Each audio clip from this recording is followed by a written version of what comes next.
despite this fine and dark and cold night, I don't know why I started out with fine and dark, not a fine night at all. Yes, so this evening, as all of you are surely well aware, we are debating the motion of this House would experiment with drugs. Sure to be a very interesting motion indeed. We have some fine speakers on each side. But before that, I just have a few announcements that I need to inform you of. First of all, you may remember last week that I informed you that we would be having a charity filibuster event on the first weekend of February. Unfortunately, this has now had to be indefinitely postponed. Let's say the plan had been to hold it in conjunction with the QB Dragon Slayers during one of their 24-hour lock-in events, and that would enable us to have a room for 24 hours. But sadly, they have had to postpone their event, which means ours is now postponed in sync. Sure, let's go with that. The good news, though, just on a note that doesn't really concern most of you, but is that they had another one planned which they had pulled forward that week, which means that we basically now have unlimited crash for our upcoming IV, which means, thankfully, you may be relieved to hear none of you will be asked to fork over floor space during the last weekend in March. But yes, sadly, the charity filibuster evening has been postponed. There won't really be an opportunity for us to do a full 24-hour one during the remaining time of the second year. We may possibly consider doing a 12-hour one, but more likely than not, it will be something left for the next session to take a crack at, much to my sincere disappointment. I really did want to do that. Next announcement is that as you will have seen if you are members of the... hello, Lily! If you are members of the Literary Forum, our group... yes, our group page on Facebook, I put up a poll last Saturday regarding an upcoming film night that we would very much like to host. A great response to that poll indeed. I believe the most popular night had about 20 responses, which if everybody came along on that evening would be quite brilliant. Let me just quickly find it. I believe that the evening that most people seem to gravitate towards... yes, I pinned it, that's why I can't find it. The evening that most people seemed, or the day that most people seemed to gravitate towards, was Saturday the 27th. Oddly enough, I didn't expect a weekend to win, but just 19 people voted for that. The runner-up was... actually, joint runner-up was Friday the 26th and Monday the 22nd. So, an issue had been raised to me by council that a weekend may not be the best day due to the number of people who would tend to work on a weekend. I am personally of the opinion that, seeing as how every other day except for Thursdays for the next 2 weeks was included in that poll, that we simply must go with the one with the greatest response. But can I just have a very quick show of hands? Who would be willing and, most importantly, able to attend a screening of Dead Poets Society, and there will be free pizza and whatnot, on Saturday the 27th? Quick just show of hands. That's okay, that's a decent number. And what about Friday 26th? Here, okay, Saturday seems to be the best day at the moment. So yes, provisionally, if you would all like to just assume that it will be happening on Saturday the 27th, that would be very much appreciated. There is always a fear with these things that whenever you put up a poll and people vote for a thing, that they just say, sure, I can do that date, and then don't bother to do the thing on the date, which would be very sad indeed. So yes, that's probably when we'll have that then. Otherwise, we have a piece of private members' business that I'll come back to in just a moment. Can I make a quick announcement thing? Certainly, once I've got through the other stuff. So, two quick ones. We will indeed have printed term cards again. We are doing a bit of shopping around. To anyone involved in other clubs and societies, if you've been going to Kyson for your printed materials, I would strongly advise that you reconsider that and instead check out a place down in Brown City Centre called Cathedral Graphics. They are considerably cheaper and considerably faster. We simply don't have one side of the term card finalised yet, which is why we don't have them tonight. That's your sponsor now, so I should know though. Yes, indeed. But we will definitely have them by next week, so be sure to grab one next week when we have them. Otherwise, we are always looking for speakers, just be aware. Next week is completely booked up already, that's the Israel debate. But there are spaces remaining for every side, I think, on every other motion for the rest of the term. So please do speak to either myself or Mr. Matt Bryson gives a wave. Can't see. There he is, of course. It's there. I'm used to your full, thick, luscious mane, and yes, sadly, you don't have it this week. So, Two announcements remaining apart from Miss Letters. If I can quickly find the PMB. Well, yes, PMB, so that can be said. One more then, apart from Lily's. Lily, do you want to do yours now then, so I can save the other one for last? Wednesday the... I can't remember what Okay. it's next Wednesday. Next Wednesday. We're 24th. going to be hosting a workshop with the students' union. Sarah there is the women's officer, in case you guys didn't know. I'm kind of focusing on like women's debating and like issues and that and stuff, and all different bits and bobs surrounding that. So we'd love to see as many girls there as possible. We're getting an event up. Like I said, it's going to be in the SU's club rooms, 5 and 6. You said, isn't that right? Just 6. Just 6. Okay. Yeah, it'll be in a club room. There'll be more info on it. I'll put it on the Earth room and stuff. But like, real big push. If there's any women in this room who've never debated, who've debated loads, like anything that you want to know or want help with, even if it's just like presentation stuff, come along. We'd love to kind of hear your opinions, and we'll do a couple of different bits and bobs for it. So if you want any more information, hit me up, or you can contact Sarah as well. It is 5 o'clock. There you go. She's more organised than me. That's an interesting time, Miss Letter. It's okay. It'll be fine. Will it though? Yes. Right. Okay. Yeah. Okay. The Litter Council has a trust meeting planned for half an hour after that start time. But, you know, I'm sure we can figure something out. Don't worry, nothing that the ordinary members need to be worried about. So yes, our final announcement, and a big one indeed, is that I am very pleased to announce that the Litter also on that same day, but a few hours later, is engaged in a joint event with another old and illustrious society at Queen's University, and we have been heavily involved with the organisation. Mainly in aid of our student newspaper, The Gown, the Gown along with Litter and a whole selection of other societies are hosting a pub quiz that evening at around about 8 o'clock. The aim of this quiz is to help The Gown get back into print. Miss Grania, where art thou? I'll get some wave. I know you're in here somewhere. There you are! Grania is the lovely editor of The Gown. Would you like to give us a brief overview of what The Gown is and does? Go on! Sell The Gown. Tell the people why they should come. So it is... Sad. The Guardian is the oldest independent newspaper in the UK. It was established in 1955, and we're solely independent from Queen's, so we don't get any funding from Queen's. So it's really difficult to raise money to go to print. It costs £500. So Calvin has been so generous in helping us organise this. Loads of other societies are involved. We're just really excited about it. It's a really good cause. It helps students get their work published. So if any of you ever want to write for The Guardian as well, you can look it up on Facebook and stuff. And hopefully see it in print soon. There you go. Like I said, doors will open at 7:30, start time's 8. It's in Bar Sub over in the Union. It's £3 per person, 5 people per team. It's fairly general knowledge quiz. All the societies involved, there's about a dozen at this point, have been asked to give us a topic, and then questions will be derived from those.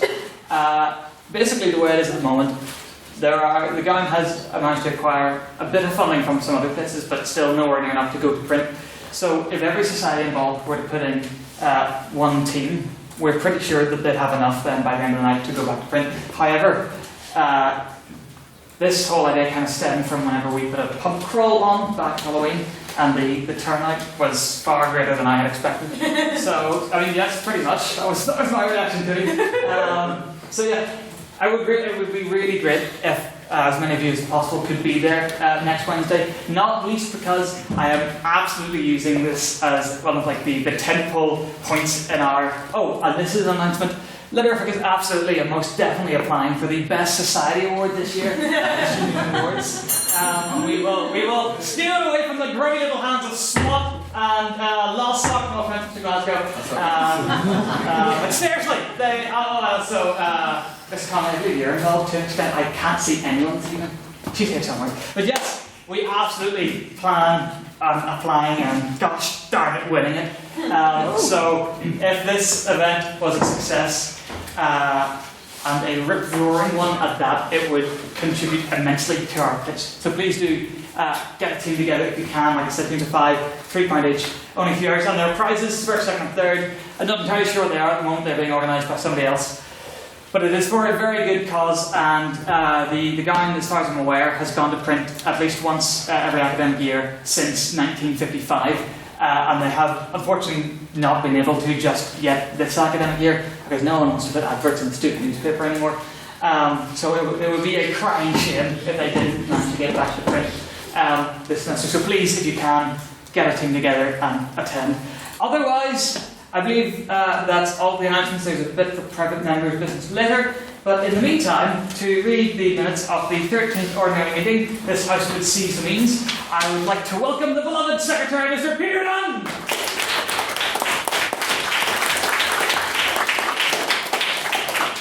I'm not sure about beloved secretary, but it may change with me. The 13th ordinary meeting of the 169th section of the Literary and Scientific Society took place on the 11th of January and was attended by 54 members. After a rundown of lots of exciting activities to attend, private members' business was begun by our external convener, Mr. Hugh Dobbin. He asked the House how we should celebrate the 1-year anniversary of Stormont's collapse. Miss Kira Campbell suggested that we should pop up to Stormont and explore all the empty rooms with people doing them, which we've kind of done already with our spectacular Stormont Day. Mr. Duffy then maintained that he wasn't a bear. Not quite sure the relevance to understatement. Yes, you do. But oh well. And then said we should celebrate Storm's collapse by reinstating government. Wasn't quite sure if Mr. Duffy was intending to do this single-handedly, as he gave no proposed solution to get the government back up. No, I'm going to do it myself. Mr. Scott Moore then proclaimed in a confident manner that he always does, that we should get the government back up and running by instigating the provisional literary government, which of course was met with rapturous applause from members of the House. Mr. Shea Glasgow then announced that he had a serious point to make, which was met from sides from all across the room. He stated that it had been 20 years since the Good Friday Agreement, and still the two largest parties in Northern Ireland that can't work together in the best interest of the population.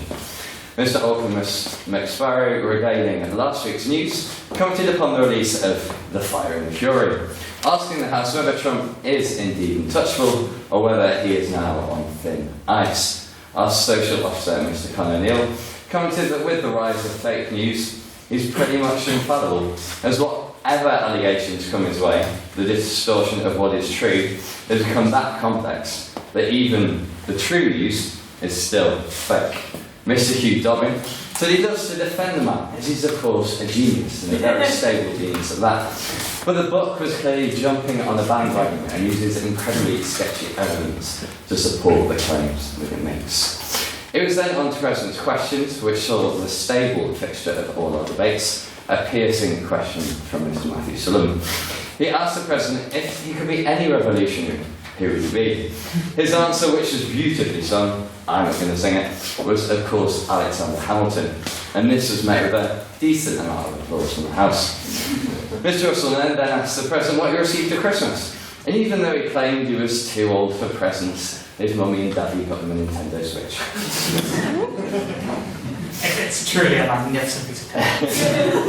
Mr. Edmund Doherty, who sounded notably distressed, that the President had done something to him 2 days ago,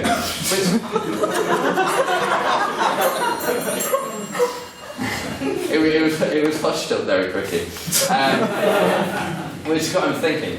And somehow this related him to asking the question of which Die Hard sequel he thought was the best, after lots of unnecessary explanations of old films. 2 would be a classic film in its own way if it wasn't the first, the President argued. Mr. Dobbin then pointed out the Godkin-approved message that read Calvin smells behind him. What then followed was far too exciting to be cited in the minutes.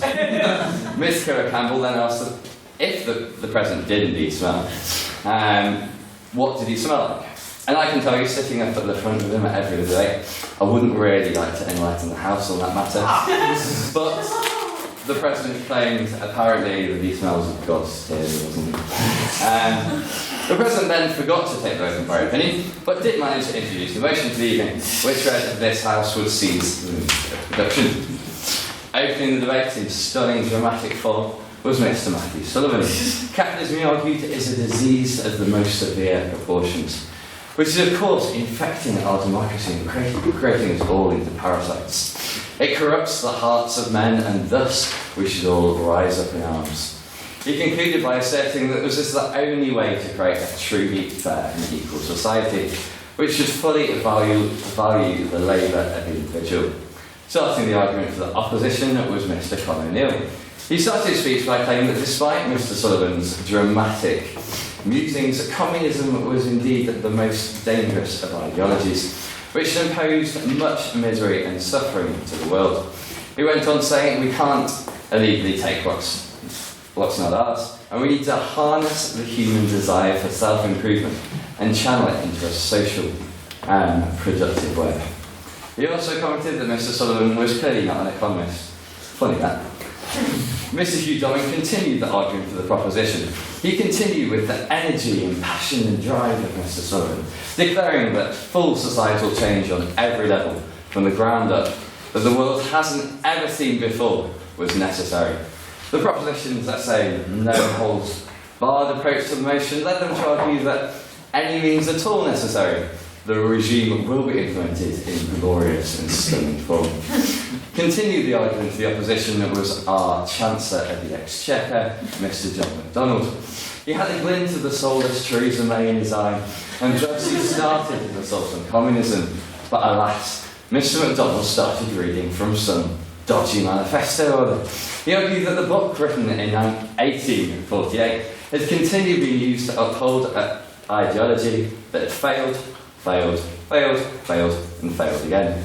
He advocated the power of democracy to create political change through peaceful means, and generally just said lots of capitalist things. You're here. Including the proposition was Miss Emma Scottish. She claimed that capitalism is a bitter cycle which needed to be prevented. In rebuttal to the opposition's claim, she advocated a revolution, reasoning that it's better to be naughty than nice. She then assured everyone that they wouldn't nationalise pubs, much to their house's relief, as they were ours already, but pleaded for the House to vote within this evening to end inequality and poverty. Mr. Russell then closed the case to the opposition. He claimed the easy thing to do in this debate would be to highlight the few places in the world who still adopt that ideology of communism.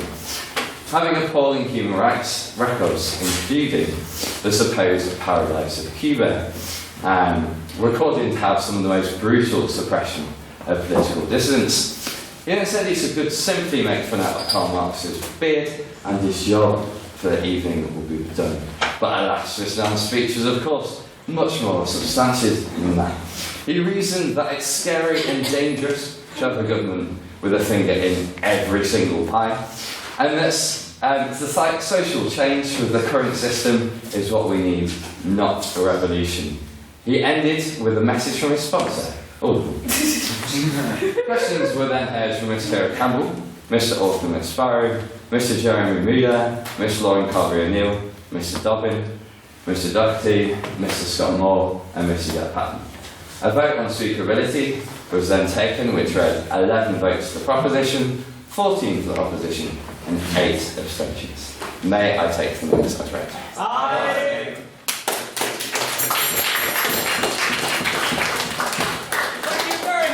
Secretary, for that wonderful recitation of minutes. Madam Editor, if you could check your message, please, if at all possible.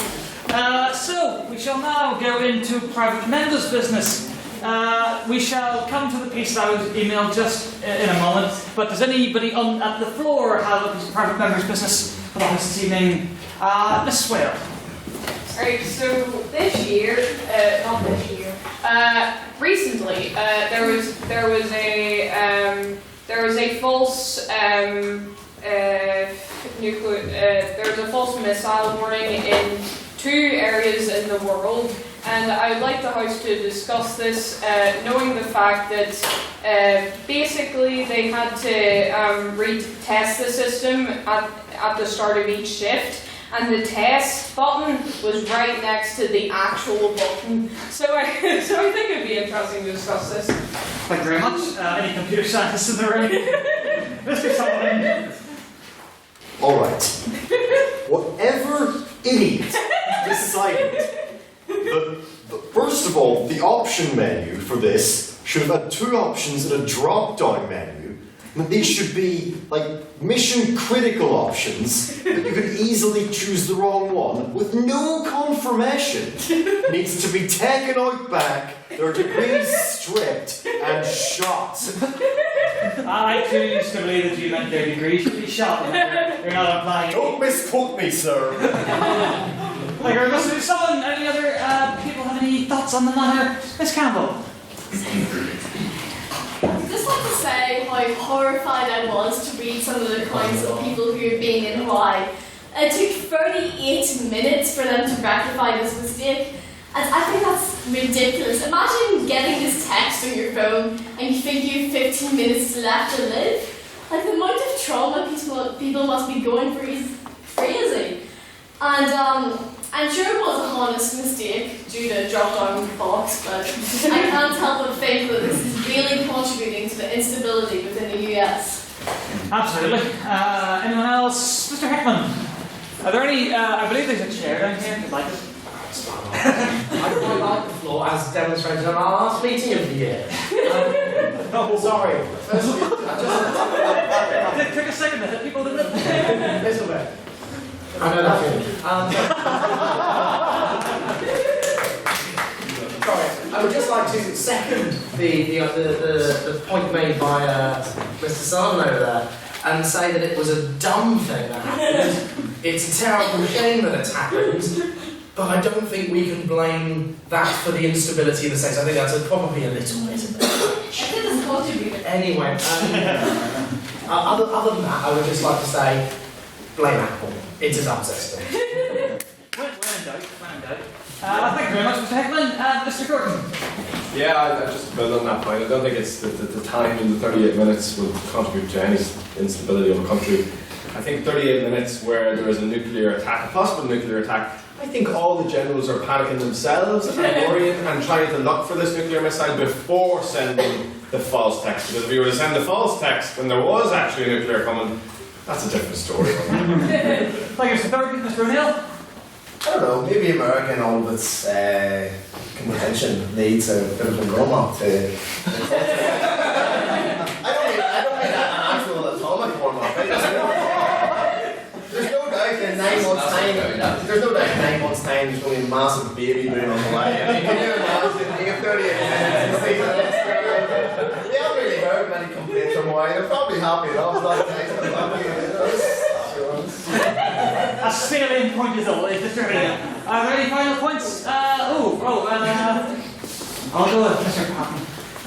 Oh, this is way too serious for this debate. Am I the only one that's having flashbacks from this? I mean, how many years ago was it that they did an inspection of an American nuclear silo and found out the door designed to prevent terrorists and Russian agents from breaking in was propped open with a crowbar? How many years ago was it that an officer in charge of the nuclear launch keys was found asleep at his post by someone delivering a burrito? How many years ago was it that the head of the nuclear command chain, the guy that at this point Obama would have given the order to, was prosecuted in Russia for drunkenly punching a Beatles impersonator? This is not new. I am ashamed that this is not surprising, but come on. Until you mentioned Obama, I was really hoping you were going to end up with no years. It literally happened 5 minutes ago. Have you not seen your phones? That would have been quite good. But, Mr. Young, do you want to make a lighter point, or...? Potentially, yes. This expands upon Mr. O'Neill's point in that there's a fantastic anecdote from the 38 minutes in which they thought that nuclear missiles were coming and they were all going to die. And this husband was sitting in his room in Hawaii, and he turned to his wife and he said, if we only have 38 minutes left to live, I'm glad it's here. I'm glad that I can spend the last bit of my life, staring out at the sun's at the horizon. And of course, his wife turned to him, called him an idiot, and said, "We need to run now." Very good indeed. So, yes, unless there's any particularly pressing next points, we'll move on to the next piece of private members' business. Yes, does anybody else have another one, or shall I just go to the email? I'll take Mr. Dobbins and then we'll go It's to a really specific one, you can go to the email. No, the email's probably saved to last, since it's a serious one, so. Yeah. I would just like to know what the House's response is to the latest trends crossing the interwebs and our world. That being the Tide Pod diet, and if its presence means that we are truly evolved as a species. Miss Conlon? If you're someone who takes part in the Tide Pod and you actually put Tide Pod on pizza, you deserve to go, like. It's just survival of the fittest. Keen observation. I'll go with Mr. Dinner. Okay. Well, I think the biggest disappointment in all this is the fact that so many people are taking the Tide Pods raw. They've really got to Gordon Ramsay this up. They've got to properly give it some presentation. Intellectuals. I wait. Mr. Doherty. My question is, why are these people only sticking to this one brand? Why don't they branch out, like the Persil pods or the Daz ones? Why don't they try the different ones? Surely they're all as terrible as each other, and then every idiot in the world can die happy. You would think so, Mr. Doherty, but as soon as you asked that question, Mr. Glasgow's hand shot. That's it for you. Yes, sir. It's just, genuinely wonder, like, do we have a responsibility towards these stupid people not taking because they do look like something coming out of Willy Wonka's factory. You take a wee bit of responsibility and make them look just not so good. Miss Benedict Allen. In response to that, I'd say realistically, we do need to cull the population anyway, so these ones. This has been a lot darker than that. Mr. Mayor. On that point, it makes me wish that the Hawaii thing wasn't a false alarm.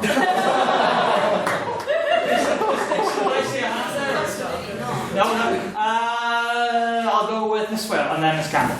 Alright, I feel so sorry for the poison protection agency. Like, imagine just, right, I'm doing an important job, I save people's lives, pick up the phone, hi, I'm some twat teenager who decided to take Tide Pods in my mouth for no reason whatsoever. Like, wise up, you're wasting these people's time when they could actually go to someone who has been, like, fair enough, they've been poisoned as well.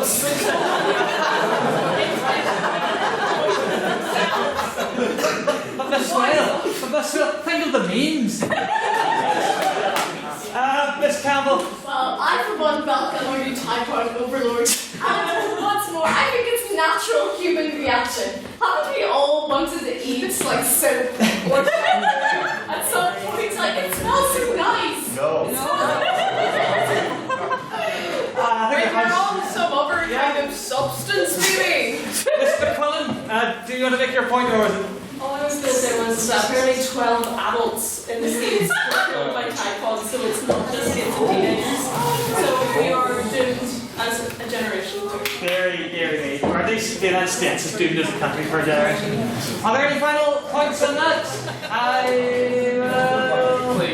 It's not what you just said. Okay, fair enough. Mr. Doherty. Order. This generation of the US is already fucked, no matter what the Tide Pods. Point of order. Miss Swale swore to. You are not enforcing rules equal. How many people would consider what Miss Wales said a swear? The Patreon is alive and well. I know this one. Mr. Heckman, is that are you saying it wasn't a swear? Or you said it was?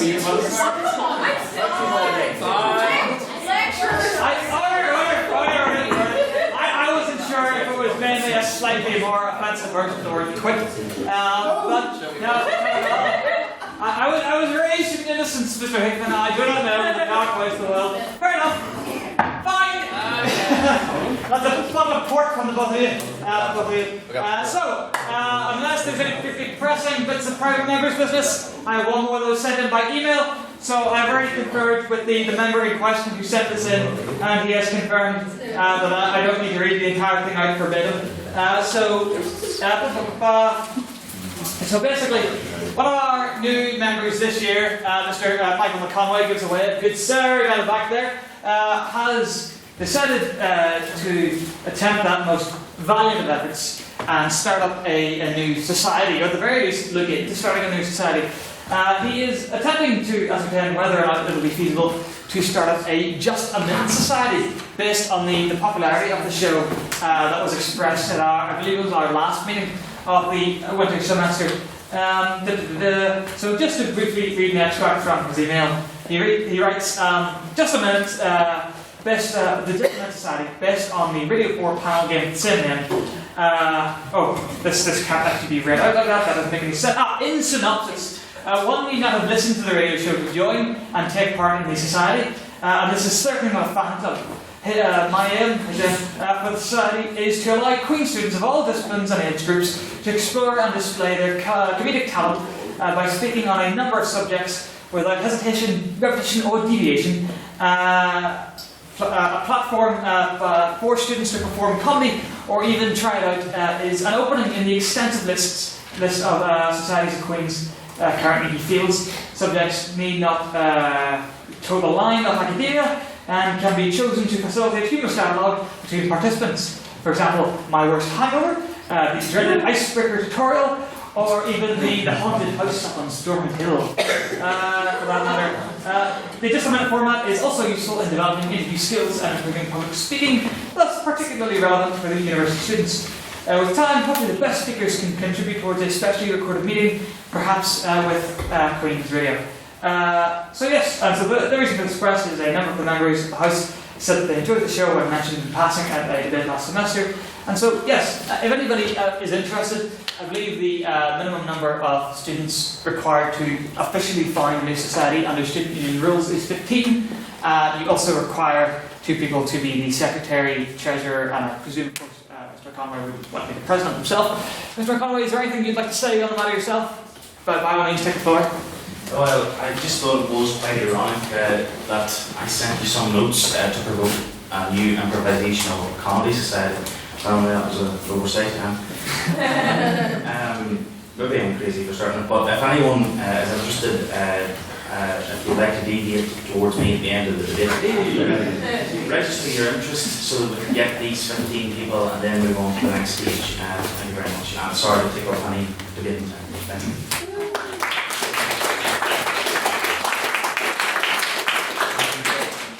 As I believe was hopefully illustrated earlier, the Litter is always willing and indeed eager to help out societies, old and new, and anything in between. This Will, you have a... I looked up whether it was a swear word or not. The first thing that came up, and I'm not kidding. Yes. Right, I looked up whether what I said is a swear word or not. First thing that came up, twat is not a swear word. It may come as a surprise to those of us. Fine too. I mean that is sourced, and frankly, I'm more inclined to go with a reliable source than the wishy-washy release from the House.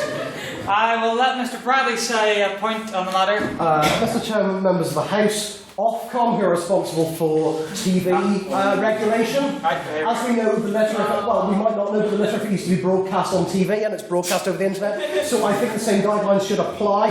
Will you excuse me for swearing? Yes, also, seeing as how she was defending her previous use of the word, that second use is not eligible for fine either. Okay, so it is technically, according to Ofcom, their second most offensive category, which is strong. Right.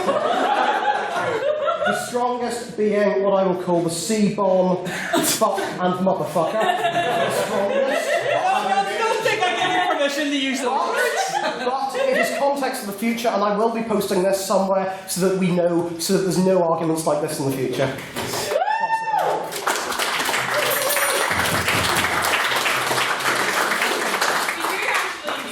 Well, I'm thoroughly confused now.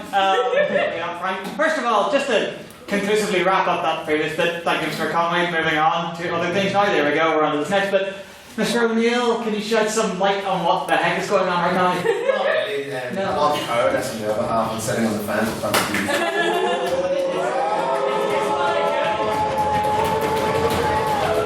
I mean, the simple point and observation question I would ask, Mr. O'Neill, is who's the president? My actual point was that I believe there was presidential discrepancy regardless what's the question. Aye. And so, Discrepancy. and so when you please exercise that rather than following Ofcom, you make a decision. Well, yes. I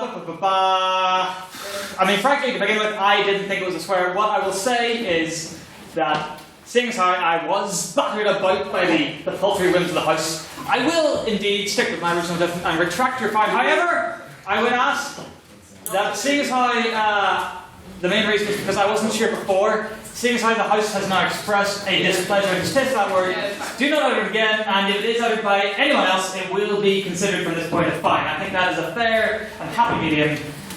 Moving on. Are there any? Are there any? I'm going to say other bits of President's questions, because that seemed like the beginning of that section without me realising it. Mr. McKenna. Why is it that the crest or the badge on the gown is upside down? Is there some reason for this? Yes, there is. There is indeed. I'm being subversive. That's the official line. A mild amount of respect is afforded to our university, but certainly not too much. We wouldn't want that, seeing as how they tend to be pretty terrible people. That's the reason why. Are there any other? Oh, by the way, fun fact: this hopefully will not be adorning my lapel for too much longer, as we are this close, ladies and gentlemen, to getting properly official literarific lapel pins in proper enamel and metal. It will be glorious. Mr. Glasgow. Thank you, Mr. President. As you will no doubt be aware, the executive committees of all cults and societies were recently sent an email regarding a consultation on the new student centre. I would like to know if the President has any opinions, strong or otherwise, on the demolishing of the Students' Union. I didn't quite get that last bit, but I take the What do you think of the new student centre? Of course, I have no strong opinions, I have no weak opinions, I have no opinions whatsoever. I will say a few facts that I think are important to know. The current union doesn't look terribly old from the outside, but what you may not know is that not too long ago, I think within the past decade, or definitely within the past two, quite a lot of money was pumped into the union, not to properly refurbish it, just to kind of refurbish it. So the front is basically a facade. It is literally just a bit that has been popped on the front. You can still see it the sides, where it's a 60s monstrosity. Also, the building itself is really quite scary in places. There are back corridors with no roof tiles and exposed wiring, and I have been warned on multiple occasions not to raise my hands above my head when in those back corridors. Also, there's a hilarious part, I believe, in the Queen's University Belfast Science Fiction and Fantasy storeroom. There is a large pipe, right, bigger than I'm making out here, and it runs from, about that long or something like that. And now you might think, oh, that's just a really big pipe. But what in fact it is a lot of plaster encasing a big bit of asbestos. There's literally asbestos in the current union. Also, people were complaining about Mandela Hall and all that. Oh, we're going to lose Mandela Hall. This is not the first time Mandela Hall has been rebuilt. So it is a bit of a non-point. Otherwise, it appears to me that they haven't really, it's a bit late in the day for them to be consulting with societies. Also, I'm frankly offended that they have scheduled this consultation session, whatever it is, for right smack dab at the same time as the weekly council meeting of the Lyric. That's just terrible. But otherwise, like I said, I have no strong opinions on that. Mr. Sullivan, yes. Mr. President.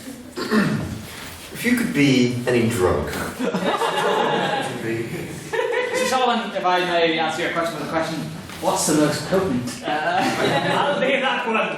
No, I will be Vicodin, because it is what Dr. Gregory House takes in the hit US television series House, which I do love so. Ms. Campbell. Mr. President. Hello. Would you ever eat a cider pop? No, I would absolutely not. No, certainly not. I may force others to eat them, but I would not eat them. Final question, Mr. Duffy. Why is it that since we've come back here in January, every sentence you say has an advert in it? I that question was sponsored by the PlayStation 4 Pro. It's much better than the Nintendo Switch. Look, you see, I'm trying to think of an answer, Ms. Garvey, that does not violate the numerous non-disclosure agreements that I've signed with entities that I cannot name under the terms of these NDAs. I don't know, it just kind of happened. Also, just very quickly, I know we want to get started, but I'm just curious, because this wasn't brought up. If I may do what I've done a few times and use President's question to ask you a question. Did anyone see in the news the fact that North and South Korea will be competing under one flag? Would anybody like to offer just any thoughts on that? Because I would be fascinated to hear what people think. Mr. McSparrow? That's brilliant.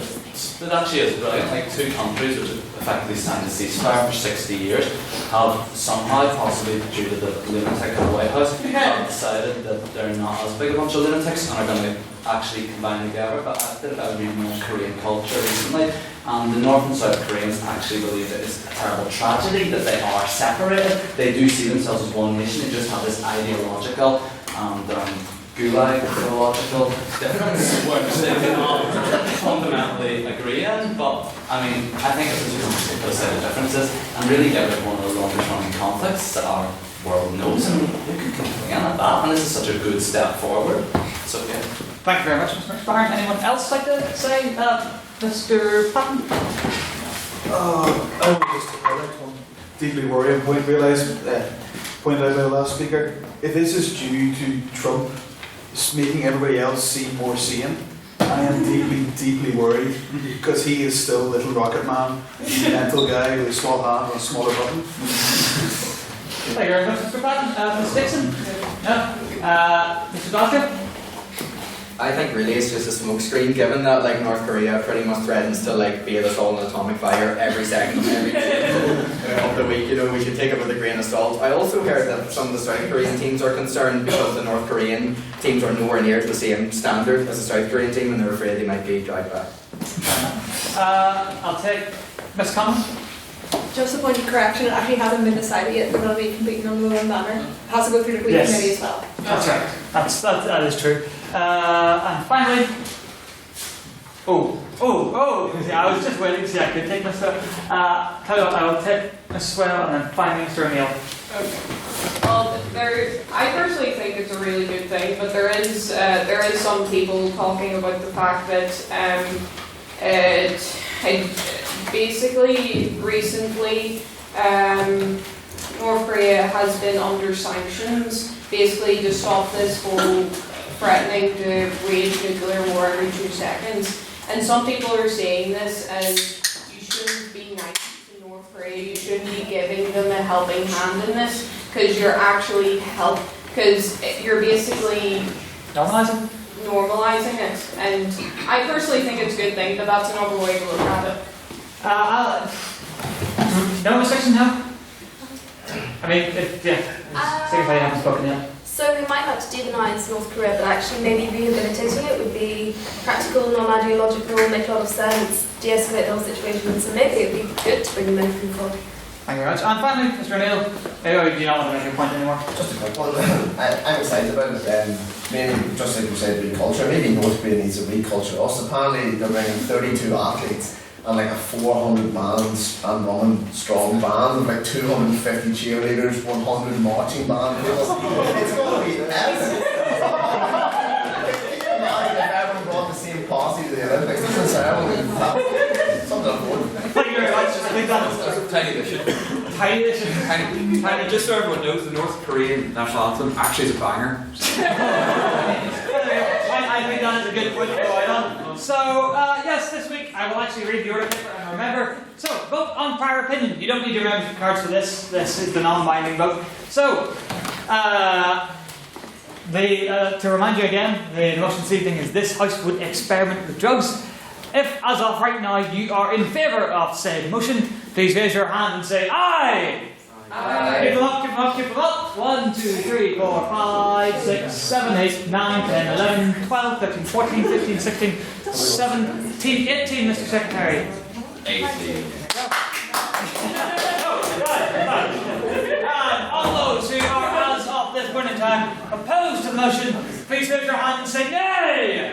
Keep them up, keep them up. 1, 2, 3, 4, 5, 6, 7, 8. 12, 13, 14, 15, 16, 17, 18, 19. 19. 19? Okay, 19 is second. Oh, now this is looking good. It's always good whenever it's so close. And finally, anyone who'd like to abstain on the motion, there's no opinion as of right now, please raise your hand and say meh. Meh. Keep them up, keep them up. 1, 2, 3, 4, 5, 6, 7. 7. Okay, excellent. The second, a quick recitation of the vote. So that was 18 votes for, 19 votes. So there we go. Very good indeed. It'll be very interesting to see how things progress as the evening does. But now to propose a motion, I do hereby welcome Mr. Patrick McKenna.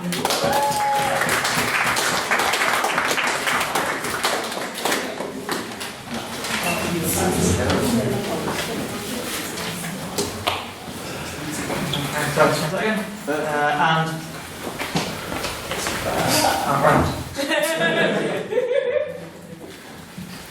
May I begin? Good evening, ladies and gentlemen. The motion tonight, which we have decided to endorse or to reject, is whether or not this House would experiment with drugs. And I'm going to make an assumption which I don't think is a stretch, and that is to say that when this House attempts to emulate some sort of legislative authority, and therefore when this House decides whether it would or wouldn't experiment with drugs, it's in effect condemning or approving the experimenting with drugs. So therefore I mean to say that to vote against this motion is to condemn it entirely, not just personally, but to reject the idea that anyone should or would. And well, first I'd like to talk about what experimenting with drugs is. In essence, it's about risk and reward. When people take drugs, they're taking a risk, because there's always when you're experimenting, that would suggest that you're creating something new. You're trying something which hasn't been done before. You're mixing something or something along those lines. And the intended reward, yes, you're.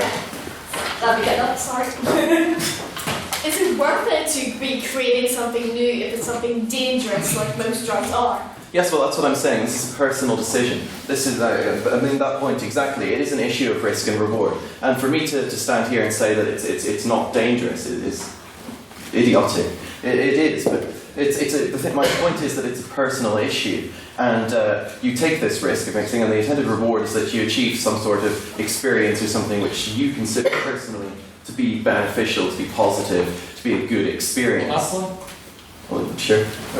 You've just admitted now to the House that you're encouraging them, if under your terms of definition.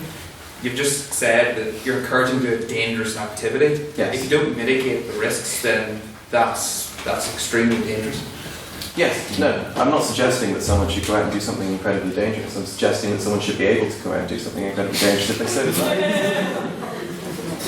And I mean, that brings me on to what I consider a core point of my understanding of this argument, which is that this is not something that should be legislated against, because I strongly reject the idea that someone knows better should have the authority to restrict what you do when it has no effect on wider society and is merely something which affects you personally. And if someone wishes to do this, then why shouldn't they? And I feel that... No, thank you. I feel that experimenting with drugs is, while still at this stage relatively illegal, except for perhaps alcohol and cigarettes, but I feel that it's the next block to fall in a sort of social progression. As our society matures and liberalises, and things that were once taboo are no longer taboo, and will continue to mature and realise that really whatever someone wants to do, if it doesn't affect you, then it's not really important and shouldn't be legislated against. Sure. Just to kind of bring this before the House and direct point here, this isn't a zero-sum game. We're not talking about something that somebody can do, somebody can enjoy, and it doesn't impact other people as you claim. If people are taking dangerous substances, they are causing huge risks to themselves medically. That is going to have a burden on our welfare system, both in an initial single point on the sense of medical care, but on an ongoing basis. Someone suffers mental damage from taking a drug, they will have an ongoing need for support by society. It's not a zero-sum game, not just personal. Yes, sure. Well, what you mean to say, you're describing irresponsible actions. And to be honest, I can't simply throw them away. But the idea is that you can do this responsibly. And everything in life involves an element of risk, and it's hard to draw a line between where a risky action becomes too risky or not risky. And everything in life is about pleasure and risk and experience. And that's where I make that point. I think that drugs are the next block to fall in the sort of progression. I see it already today with the normalisation of weed. Certainly, coming to Queens, I've seen huge normalisation of drug culture everywhere. I don't want to say swimming in the stuff, but I see it as the next block in the same sense that I come from the Republic of Ireland, and I've seen a huge an acceleration of this liberalisation process over the past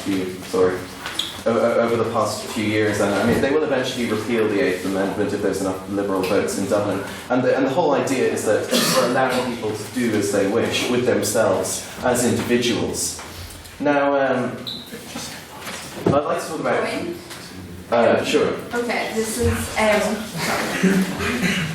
this is further back. You said it has no effect on wider society. Yes. To add to Morgan's point about it being a burden on the NHS or whatever, it does have an impact on wider society. A huge correlation between people who commit crimes, may that be like theft or antisocial behaviour, tax. Even there was murder of Christmas, woman staff, guy on drugs.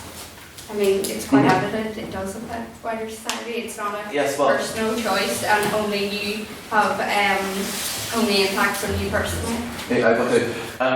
Basically, what you're describing a huge correlation between drug-related activity and criminal activity. And I mean, the most straightforward answer to that is that drug-related activity is criminal activity, and therefore will be heavily associated with other types of criminal activity simply because of the fact that it is illegal, and therefore the production, manufacture, distribution of drugs has to be inherently linked with criminal activity and criminals. And I would like to strongly argue against criminalisation of drugs because and based on the fact that they are a personal, internal thing.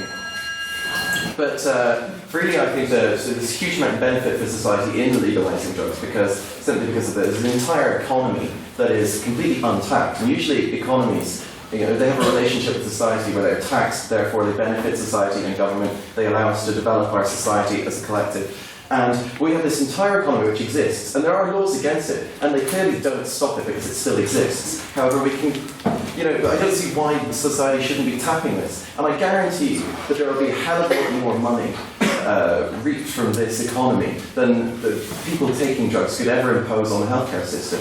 Frankly, it would be a huge benefit to the healthcare system. And with that, I think I'll finish. Thank you.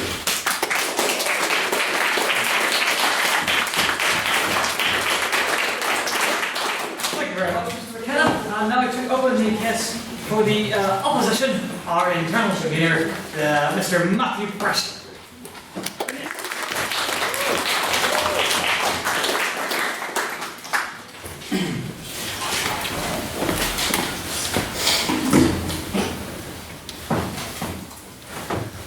Mr. President, Secretary, esteemed members of the House and Hugh Dublin.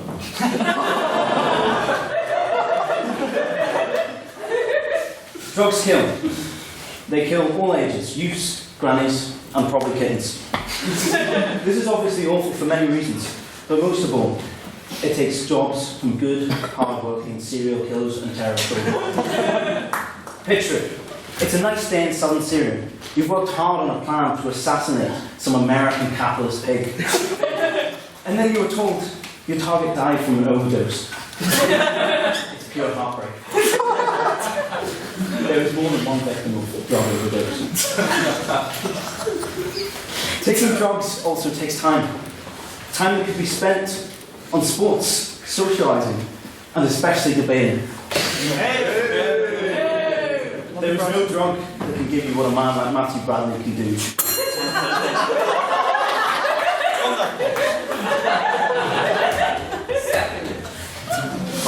Drugs also cost money. And as students, we don't have a lot. Wasting money on drugs at our ages means we sacrifice something else. Heat, rent, or our precious avocado and toast. However, on a more serious note, let's look at the motion. And this house would experiment with drugs. We look at drugs. This is not just a hit of tobacco or popping a paracetamol, but the heavy stuff too. And it's plural, it's drugs. So we're not just trying one, we'll try as many as we can get our hands on. Ket, cocaine, LSD, heroin. We also saw the first prompt said that we should endorse the motion because simply saying we would experiment with drugs, we should, because saying we would experiment with drugs simply because we should be allowed to. He's saying legality because it's because I'm really getting words mixed here. That we should endorse this motion because we should be allowed to rather than actually doing it, which I think is a complete mismatch of the motion. This is about the personal, actually whether we should, no thank you, take the drugs or not. Now, when we talk about drugs, we have to talk about addiction. No one starts taking drugs and thinks, I'm going to get addicted. Everyone has the mentality that they can handle this.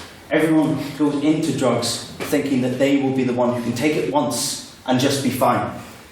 The mentality that you take with drugs is vitally, vitally important. Drugs can and do ruin lives. So the mentality of experimenting with drugs is fine because we can do it. We should be allowed to. It's simply a ridiculous and terrible way to look at drugs. On that point? No, thank you. Experimenting with drugs is different to other things. When you're experimenting with drugs, it's not like choosing something new from the Chinese. When you take drugs, you're expecting a high, you're expecting something good, and you are looking for it. You're turning to drugs and seeing them as a form of escape. This is a terrible mentality. Yeah, I'll take it. This is all very well and good, you saying that, oh yes, we're looking for a way of escape, and that you have to have a right mentality to take drugs. You do need to have the right mentality, you need to understand that there are dangers behind it, because the manufacturing of them involves, the majority of the time nowadays, the drug isn't going to be pure, it's going to be crushed up with other things. You find that cocaine is crushed up with glass a lot of the time, and lots of other different substances. It's about the way you take it and how safely you take it. There are tests out there, there are kits, they've now opened drug testing centres where you can go and make sure that these drugs are that you are taking, if you want to, are being used safely. It's about, even though you were saying, sorry, okay, but yeah, basically no. I'm simply, I can acknowledge that, but what I'm challenging is the concept that we should experiment with drugs because we can, as first brought forward up. The safety of it is a whole different issue. But as the first prop defined, he's talking about it legally as well as experimentally. So the safety of it might be a bit more safe if it's legal as first prop defined it. Also, a far more common and scarily underlooked thing is dependency. And the laissez-faire attitude to drugs only feeds into this. For example, many people would not get shakes after leaving alcohol for a while, but many people could not enjoy nights out or could not socialise because they depend on alcohol for their social skills and their enjoyment. This is seriously damaging as you rely on alcohol for social growth. It is preventing you from trying to better yourself and trying to become a more confident person. As why would you? Because you have alcohol, you don't need to grow. Now, instead of alcohol, how about we put in a more destructive and more addictive drug like heroin? In this case, your body, as well as mind, would be destroyed. And so looking at this from a non-serious point of view, a point that we should take it because we can, we should accept this motion because we should be allowed to, because of freedom, is ridiculous, because that is an awful mentality to take this when this is something that can commonly ruin lives. On that point, I was saying, I have lost my thing. Besides the addictions, no matter what you believe or who you are, the goal in life is to be the best version of yourself, whether it is spiritually, physically, or mentally. Drugs go completely against this. And they can make you enjoy a night or give you a nice short-term experience. However, in the long term, it gives you no benefits and can seriously ruin your life. On that point. No, thank you. Fun is temporary, just like the small benefits of drugs. What you want for your life is for it to be fulfilling. And drugs cannot and will not give you this. It will harm you physically, spiritually, and mentally. Finally, also consider where most of the drugs are coming from. They often come from poor communities in countries such as Colombia, Mexico, and buying these drugs and giving money to these organisations means more powers to gangs, and hurting many people. Drugs stop personal growth. They hurt your body, and in the long term, they give you nothing but pain. Involving them at all would be a complete mistake. Thank you.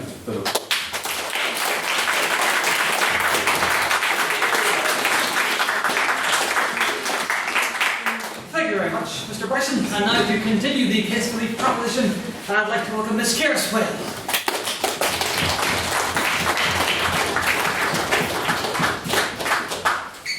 Apologies, I shall just my turn. Do we need to open the window yet, or are people okay? No.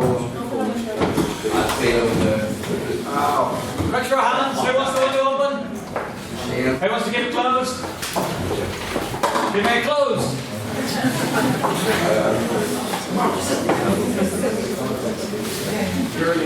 Right, you ready to begin this, Will? Yep. Here we go, right. And the time starts now. Right. I'm going to ask members of the House this one question.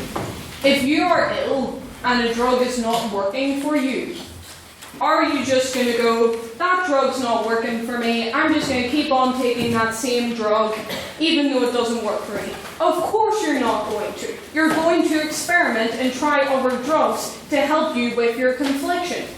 And I think it would be a bit neglectful to only talk about illegal drugs here, because medical ones are drugs as well.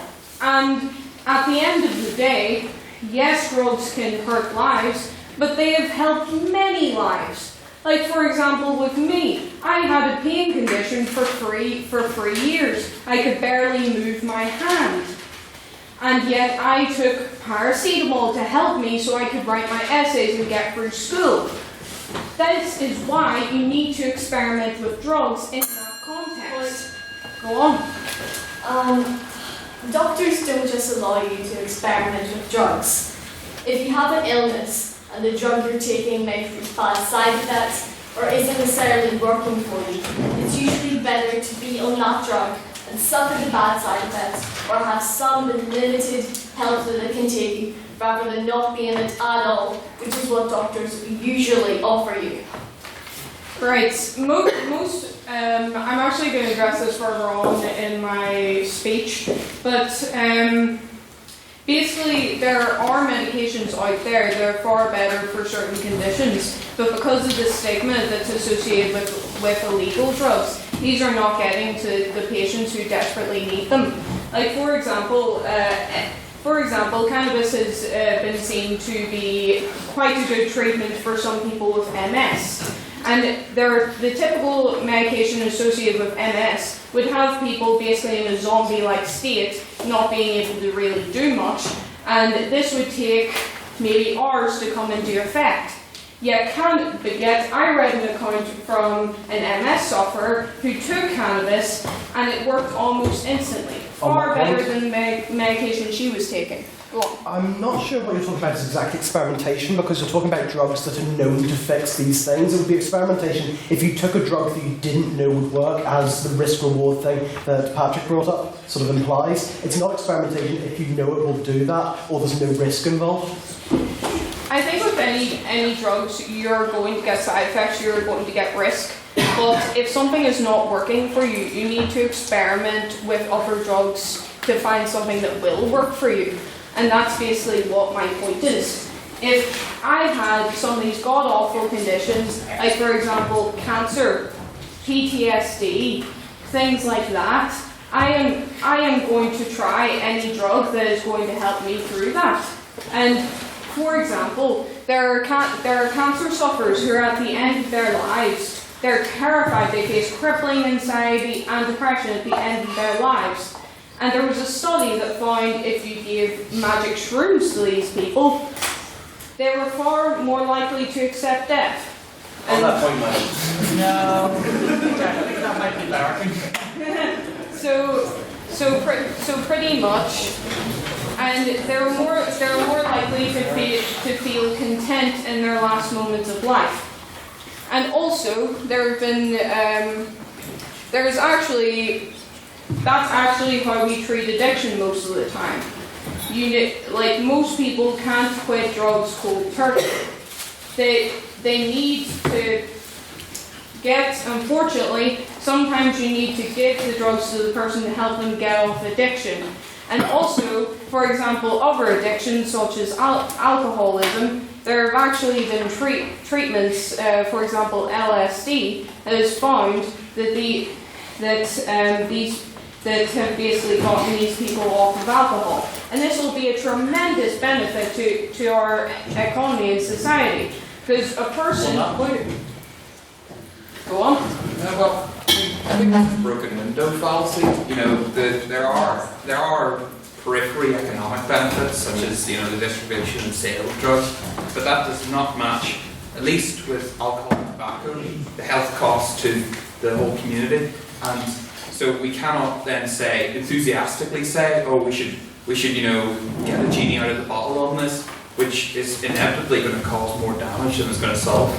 That's what I'm saying. Yeah, but what I'm saying is that if you can treat these people, if you can get rid of their afflictions by using drugs and to have them benefit the society where they don't have to go to the NHS, they don't have to, basically be a drain on the government systems, they can actually work and be a benefit towards our society and our economy. So I believe in, and also I believe that this stigma towards drugs is actually causing more addiction, more deaths every single year. Because, for example, the Just Say No campaign in America, that actually increased drug use in America. And also, there have been countries such as Portugal which have decriminalised all drugs, and they have found that mortality rates have gone down, HIV infections have gone down, actual drug addiction has gone down. So I implore the House, for those people who are suffering in society and need drugs to get better, I implore you to help this motion get passed. Thank you very much.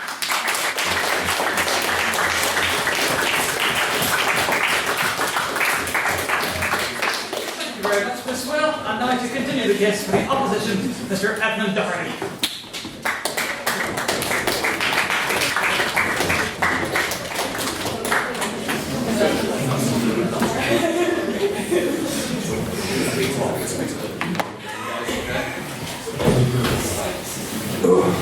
Impeccably dressed, Mr. Edmund Doherty.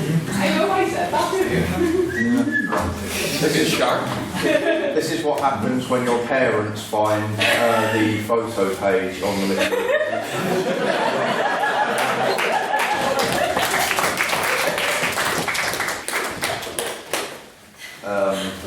And say, why are you wearing that leather shirt?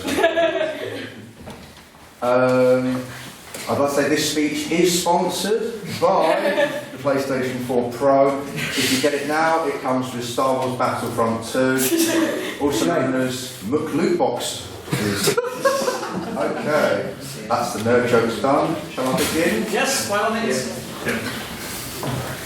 Okay, I shall start with a rebuttal of mostly first proposition, because second proposition's rebuttal will be handled by Mr. there. Yeah? Okay. So therefore, Mr. McKenna. So one of the things you talked about in your speech was the idea of freedom of choice and the idea that people should have the freedom to choose what they wish to do, including with drugs.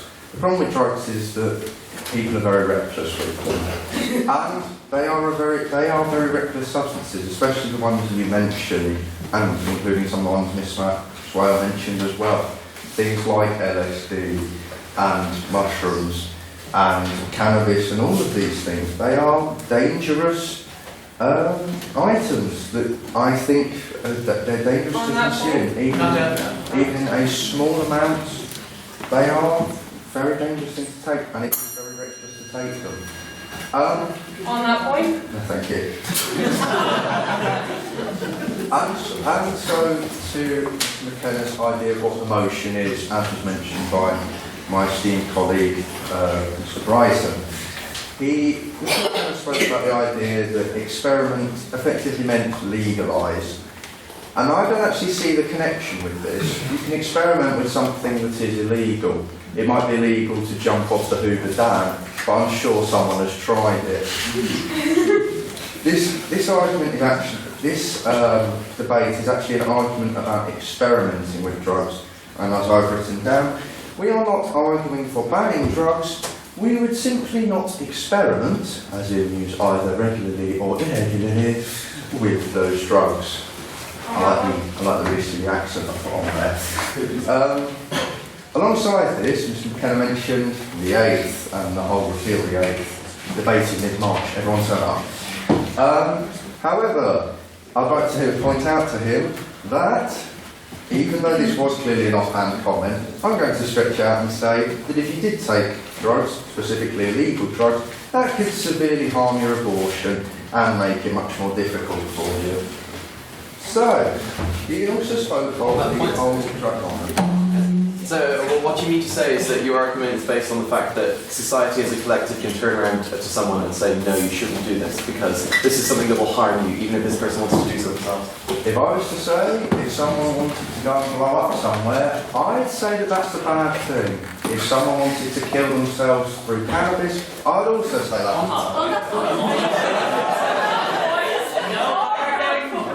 Hands down. On that point.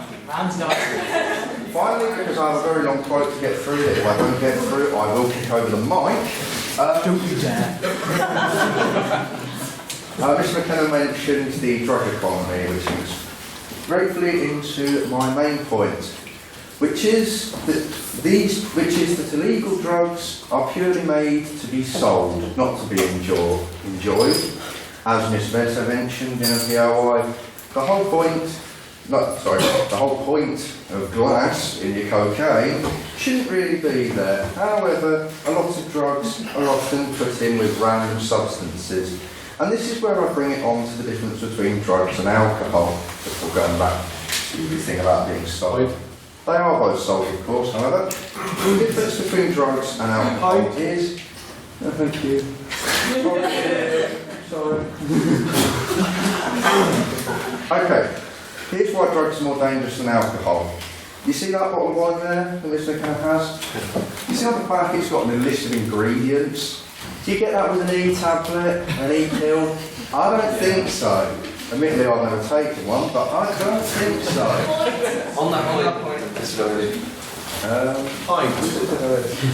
What obvious thoughts? Thank you very much, and thank the Right Honourable Member. But it's very important to establish that alcohol in itself is a drug. Just because it is legalised does not mean that it is a drug. There's many people talking about the inconvenience to the NHS and to antisocial behaviour.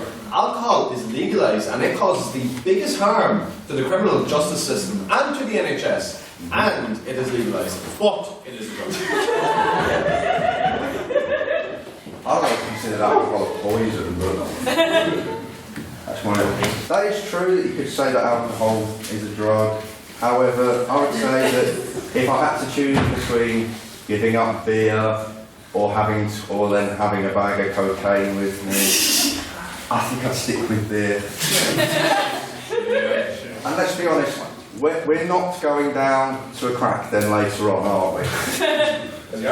Speak for yourself. Strike that from the record. So, back to the thing about drugs being made to be sold. The drug industry is a very corrupt industry. Big Pharma, another debate reference. I seem to be doing your job. Big Pharma basically controls the American market. It basically takes so much money from people who shouldn't really have to pay for these drugs. It's a really terrible thing. That's only part of the industry. I would point people who are interested in the idea of experimentation with drugs and how drugs are sold to people, this is an advertisement now for some reason, to the film Thank You for Smoking, which is very important because it brings me on to my final point about the media. The biggest problem, I think, of why we shouldn't experiment with drugs is the people that want to experiment with drugs primarily do so because of the media. And I'm going to go over time with this, I'm very sorry for it. But I'd like to read to you a story of a man who'd kicked off heroin and had gone back to his hometown to finally see what it'd been like 20 years later. Some of you may now be thinking what I'm about to read. This is my story. Choose designer lingerie in the vain hope of hitting some life back into a dead relationship. Choose handbags, choose high-heeled shoes, cashmere and silk to make yourself feel what passes for happy. Choose an iPhone made in China by a woman who jumped out of a window and stick it in the pocket of your jacket fresh from a South Asian fire trap. Choose Facebook, Twitter, Snapchat, Instagram and 1,000 other ways to spew your bile across people you've never met. Choose updating your profile. Tell the world what you have for breakfast, Mr. President. I hope that someone, somewhere cares. Choose looking up old flames, desperate to believe that you don't look as bad as they do. Choose live blogging from your first wank to your last breath. Human interaction reduced to nothing more than data. Choose 10 things you never knew about celebrities, about surgery. Maybe because of drugs. Choose screaming about abortion. Choose rape jokes, slut shaming, revenge porn, and an endless tide of depressing misogyny. Choose 9/11 never happened, and if it did, it was the Jews. Choose a 0-hour contract and a 2-hour journey to work, and choose the same for your kids, only worse. And maybe tell yourself that it's better that it never happened. And then sit back and smother the pain with an unknown ghost and an unknown drug made in somebody's fucking kitchen. That's part of the speech that doesn't count. Here you go, I'm letting you go because it's a quote, but you better be very... Choose unfulfilled promise and wishing you'd done it all differently. Choose never learning from your own mistakes. Choose watching history repeat itself. Choose the slow reconciliation towards what you can get, rather than what you always hope for. Set up for less and keep a brave face on it. Choose disappointment and choose losing the ones you love. Then as they fall from view, a piece of you dies with them until you can see that one day in the future. Piece by piece, they will all be gone and there'll be nothing left of you to call alive or dead. Choose your future. Choose life. There we go.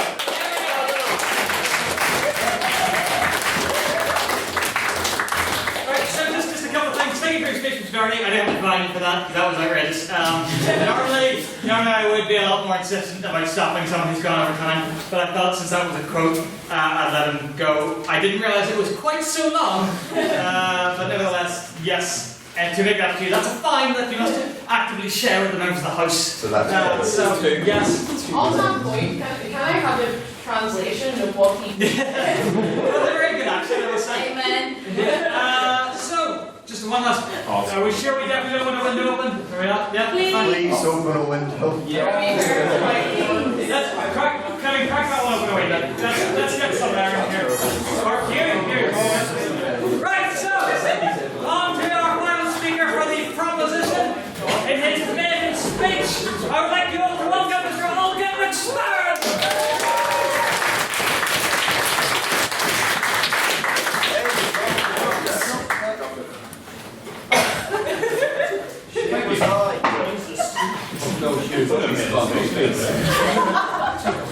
Oh my god.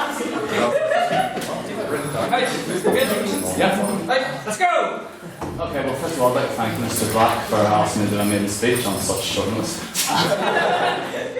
But no, this House would experiment with drugs. I'm just going to say that twice. This House would experiment with drugs. Whenever we say the words experiment with drugs, we all have some internal preconception. The idea is, let's be honest, a couple of people have been to, let's say, Shine, probably. They come out, they go into the toilets in McDonald's, they inject themselves with something, they snort something. That's the image we all come into this debate with. It took me a second to get it in my head whenever I was asked to do this debate.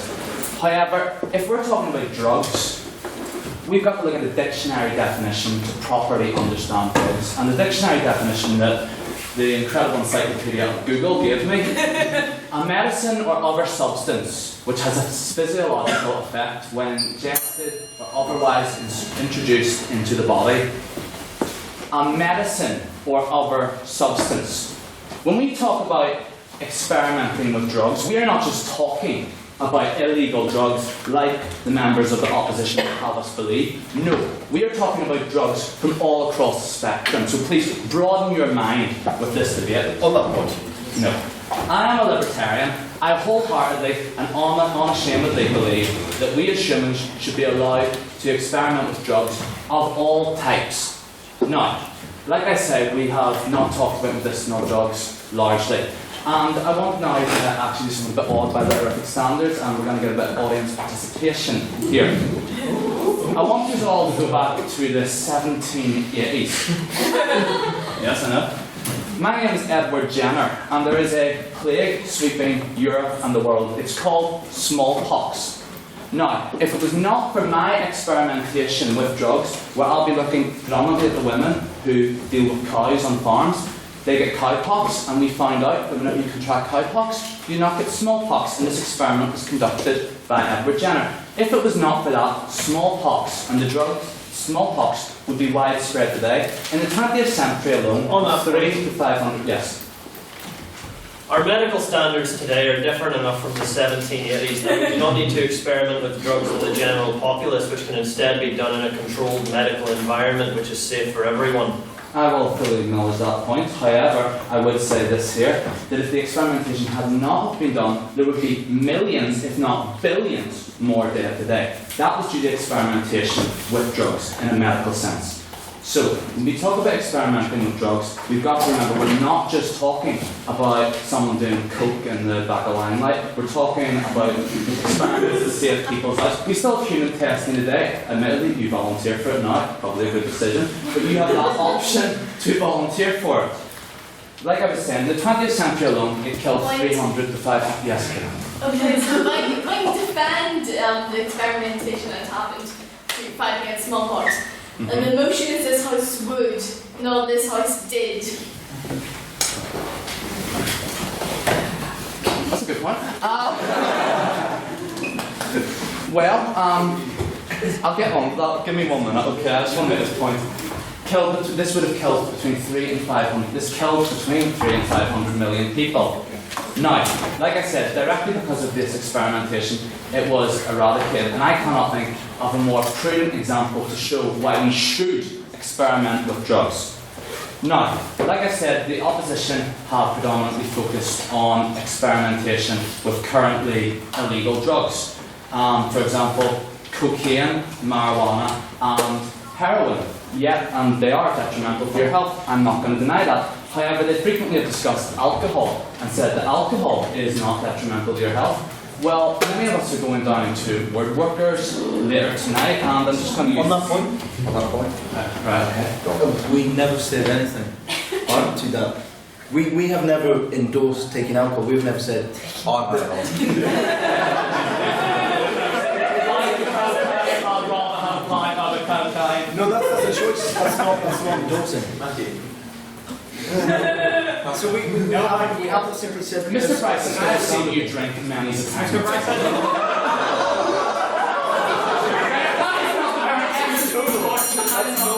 Mr. Price, now back and forth. As I was saying, alcohol is detrimental to your health, and I'm actually going to use the sitcom Red Dwarf and quote Crichton here. A pub, a meeting place where people seek to reach an advanced state of mental incompetence through the repeated consumption of fermented vegetable drinks. Now, how many people die in car crashes because of drink driving? How many people start fights in bars because they're drunk? Alcohol is a very dangerous drug, yet we allow it. So why are people allowed to experiment with alcohol? Yes? So, if I be correct in saying that so far your arguments convinced me that we should prohibit alcohol as well as all the other. The point I'm trying to make is this here. Why are some drugs legal and why are others illegal? And it's society as a whole. Society tolerates alcohol because it's been with us so long. If alcohol was discovered tomorrow, you're probably right, it would be made illegal. Yeah. But we tolerate alcohol because it's part of our society, and if we got rid of it, can you imagine the next prohibition in the 1930s America? Being the point. No. What I'm trying to say is this here, is that why do we allow some drugs and we do not allow other drugs? Are we to enter some sort of dystopia where we ban all drugs, we don't allow experimentation. Like, are we going to have old grannies getting their doors knocked down by the secret police and not allowing Earl Grey as a stimulant? But no, this is it. We should be free to experiment. The morals of experimenting with illegal drugs are debatable topics, yes, undeniably. However, if you look back in the 1930s, homosexuality was illegal. Nowadays, no one cares. So maybe in 30, 40 years' time, no one's going to care if your drug is illegal. Oh, shit.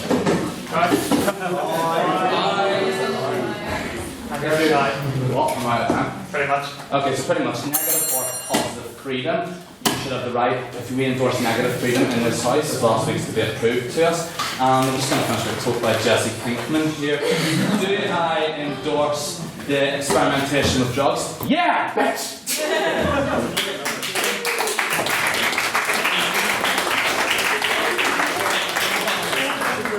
I think actually we do allow swearing if it's in the form of a quotation or it's factually accurate.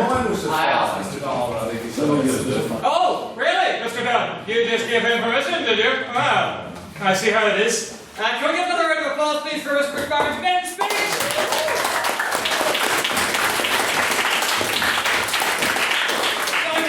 And now to conclude the portion of speeches from the floor bit of the evening, I welcome the treasurer of the 166th session, a good friend of mine, Mr. Harry there.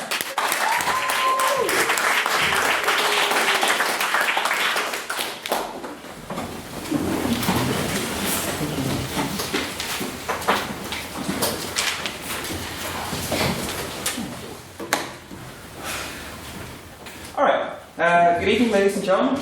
First of all, I'd like to get into the main 2 points of which I'm going to argue, but first I'll just issue some points of rebuttal.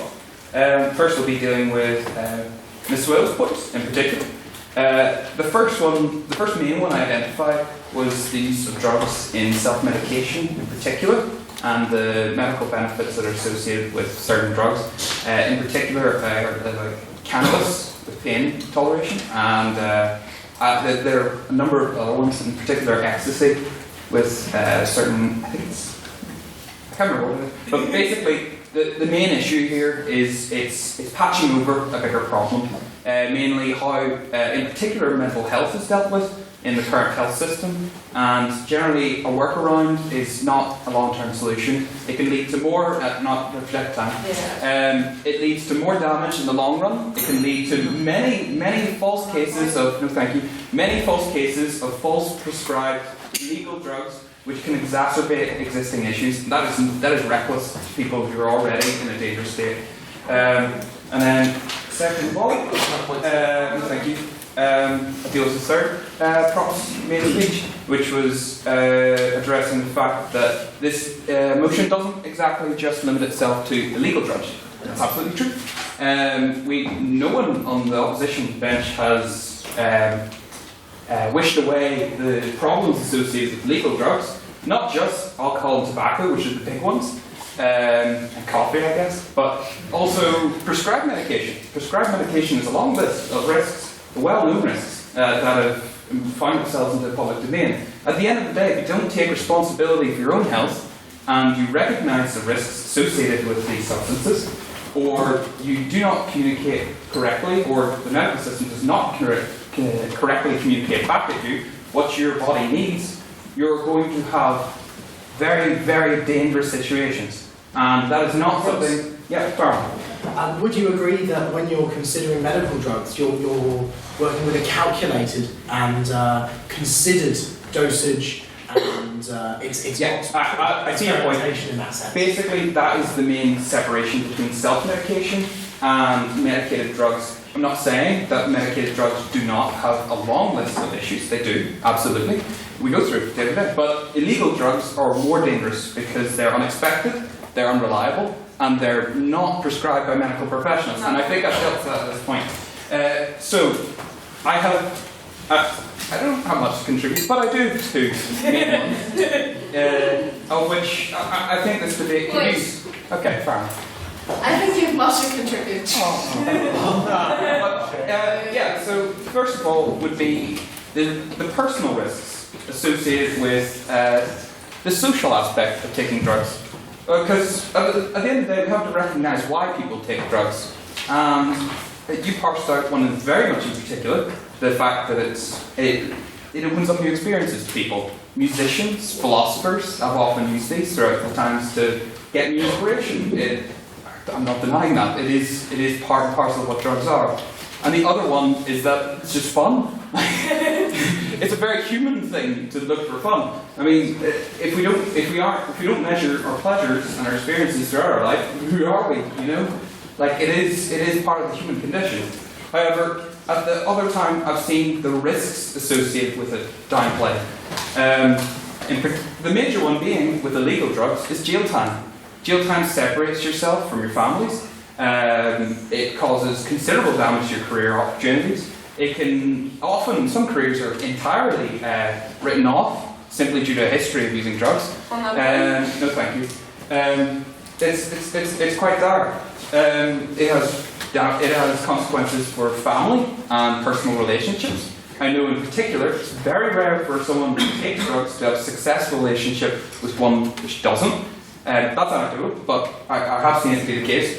And then finally, the implications for the future.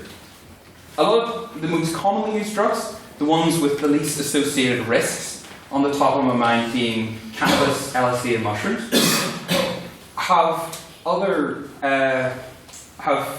mental side effects which are associated with contentment and lack of drive and ambition.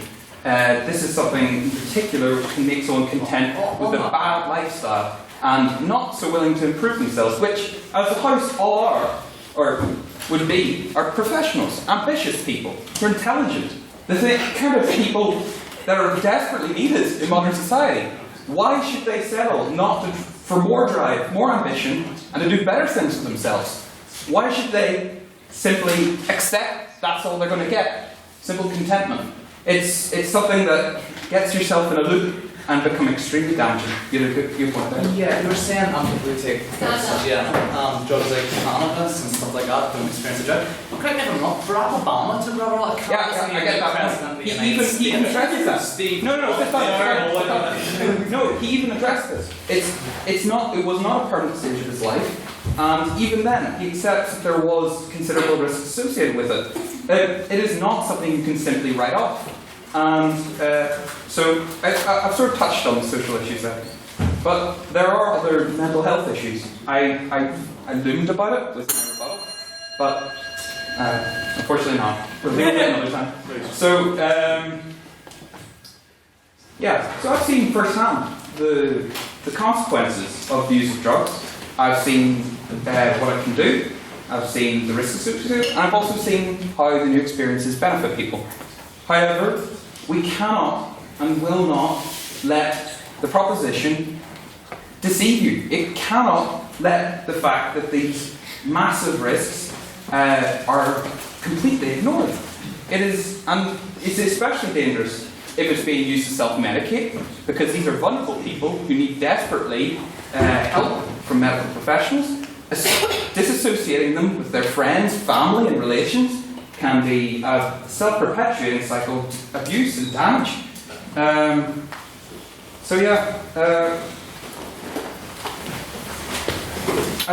think life is about maximising your potential and making the most of it, and I don't think drug use is conducive to that, so I beg the House to oppose the motion.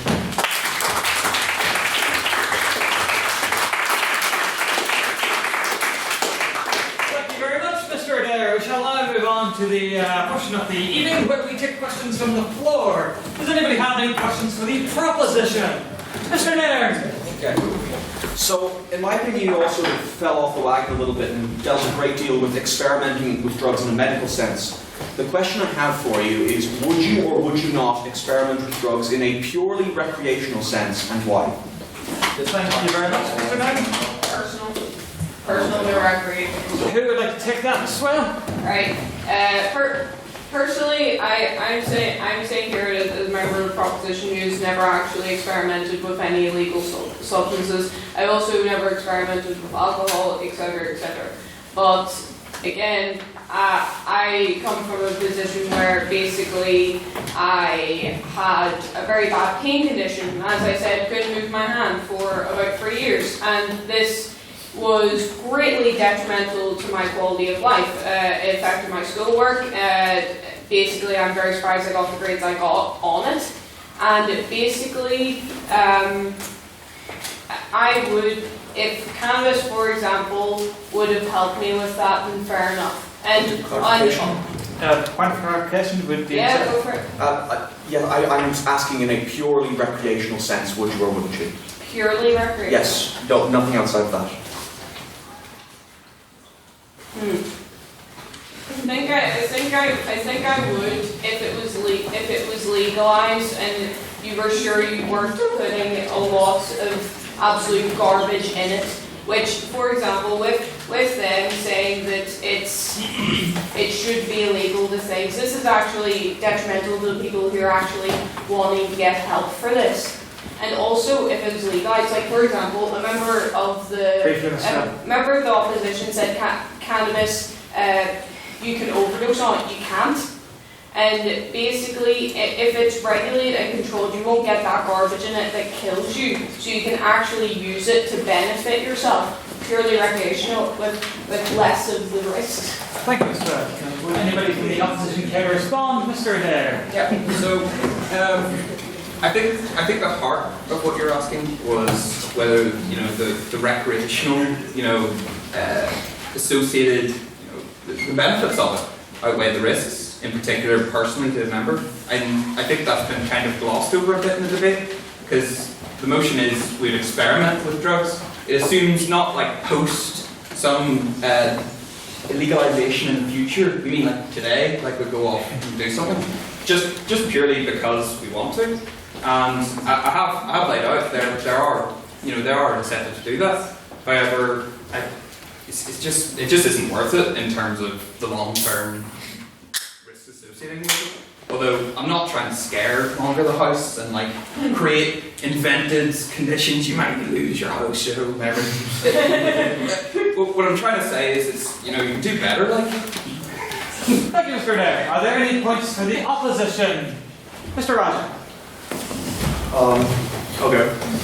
How does the opposition expect any advancement in medical, biomedical, chemical science without experimentation with drugs? Experimentation that could potentially save any of our lives in the future. And bearing that in mind, how does, or rather does, the opposition differentiate between individual or self-experimentation, government-run experimentation, and simple, pure scientific experimentation in relation to narcotic or psychotropic substances? Thank you, Mr. Roger. Who from the opposition would care to take that point? Mr. Doherty. Quite simply, just because the motion is this House, so it's a lot of us here, that we would experiment with drugs. It's us. That's a very narrow interpretation. Very narrow.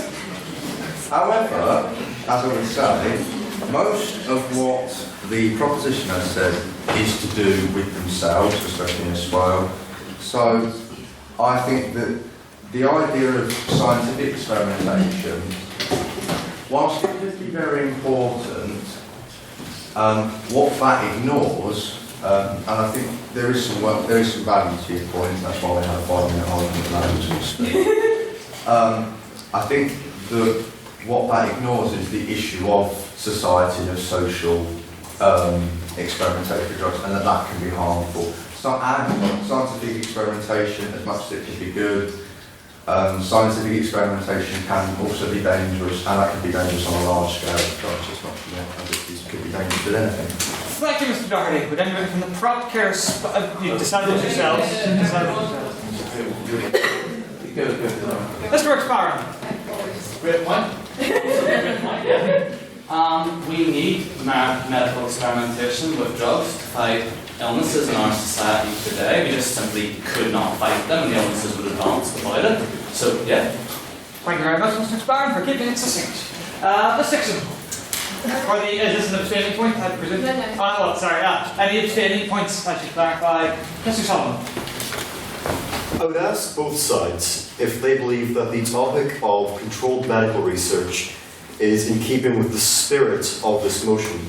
Do both sides believe that this was the intent of the motion? Thank you very much, Mr. Sullivan. I'll ask the prop to respond first. Who would like to take that? Mr. McKenna? Oh, sorry. Yeah, again, I don't decide. You decide. Yeah, well, you see, the motion doesn't exclude this at all. The motion says this House would experiment with drugs. Drugs being any sort of substance that one takes to induce some sort of effect in the body. And yes, these things can be harmonised completely. And the thing is that the bacteria and illnesses, diseases, whatever, is a continuous process because there's no solution. There's no, okay, we fix it and it's done. It's a continuing battle that never ends because bacteria evolves their life, the diseases, new diseases emerge. We constantly need to be experimenting with solutions and developing scientifically ways to heal these things. So I don't think these things are mutually exclusive, and I think that the motion is entirely open to that interpretation. Thank you very much, Mr. McKenna. And for the opposition, Mr. Bryson. As interim convener, I put this on the tone card, thinking it would be in motion about whether if someone puts drugs in front of you and says, do you want to experiment them recreationally, solely recreationally, would you do that? So no, I personally do not think that it is in the spirit of the motion to talk about medical sensitive experimentation. I'm thinking on a personal level whether recreationally we would, should, and should be able to experiment with drugs.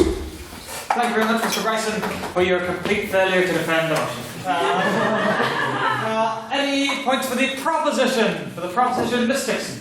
The motion that's before the House this evening is that this House will experiment with drugs, right? Would. Better. So, first prop defines the motion as a collective whole, we would experiment with drugs. Now, unless you can conclusively prove to the House that it would be of tangible, measurable benefit to every single person in this room tonight, sitting here, that they would benefit from taking drugs, then we've lost it. Please, Mr. McKenna to respond. Yes, well, you see, the idea is that this House is either to endorse or reject this motion. And while we all as individuals may or may not choose to associate ourselves with drugs, to experiment with drugs, we as a House and as a collective have to either endorse or reject this. And I say that we endorse it because we respect the fact that individual members of this House can do as they wish regarding these things. Thank you, Mr. McKenna. And who from the opposite can respond? Mr. O'Day. I mean, normally I'm not loosely defining the motion, just purely on the basis that people can't pull in as much and they don't see the debate branch out as much. However, on the one hand, I have seen the debate so far being measured in terms of the House and what we would do, and if just given the choice. So on that end, I do not think that enough benefits have been brought up. I mean, we've heard about tangible medical benefits. However, that does not say that the majority of us who are healthy adults in this room could benefit from that, and the other benefits measured are purely subjective. They may vary from basis to basis. Meanwhile, the risks, I think each one of us have outlined, are clear, definitive, and do actually have consequences, whether or not it goes well. So.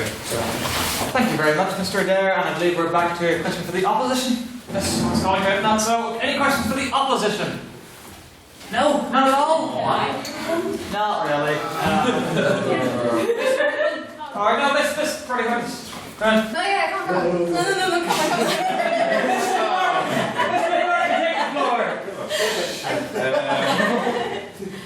Okay, so as somebody who is taking a drug right now, for the recording, it's a bear. For recording, it is most certainly not a hard narcotic.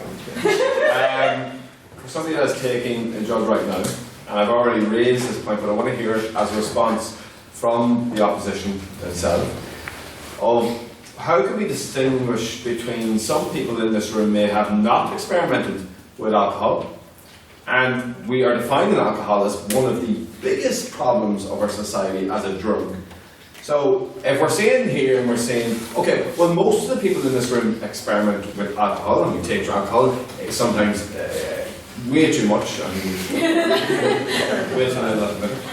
How can you turn around and say that taking this one beer is going to be, because we're hearing a lot of problems and it's going to kill you, it's going to ruin relationships. One beer? Just the one beer. How can this cause a problem? Is a Kurz really experimenting?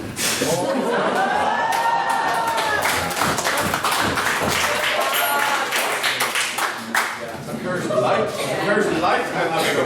And that is actually particularly one of the things. So having one beer, very less going to do any harm. I believe that's what the youths call throwing shade from Mr. Yes, so who from the opposition would care to respond? Mr. Derrigan? Again, nothing like that. I sort of leaned on this because it was a point that you brought up, mainly that no, that it's not restricted purely to drugs in like an experimental sense. However, at least with tobacco and alcohol, again, medical prescribed drugs, they are regulated to a certain extent. They have certain, the risks have been accounted for to some extent. In addition to that, we saw the issues associated with trying to ban it or prohibit it, or trying to restrict the sale of it, production of it. It's with prohibition. It's just too ingrained in our society. It's just everywhere. Meanwhile, with drugs and of all kinds, all stripes, and narcotics, it's just they're more in the periphery. So in terms of restricting and dealing with the consequence of it to an individual, far different ballgame.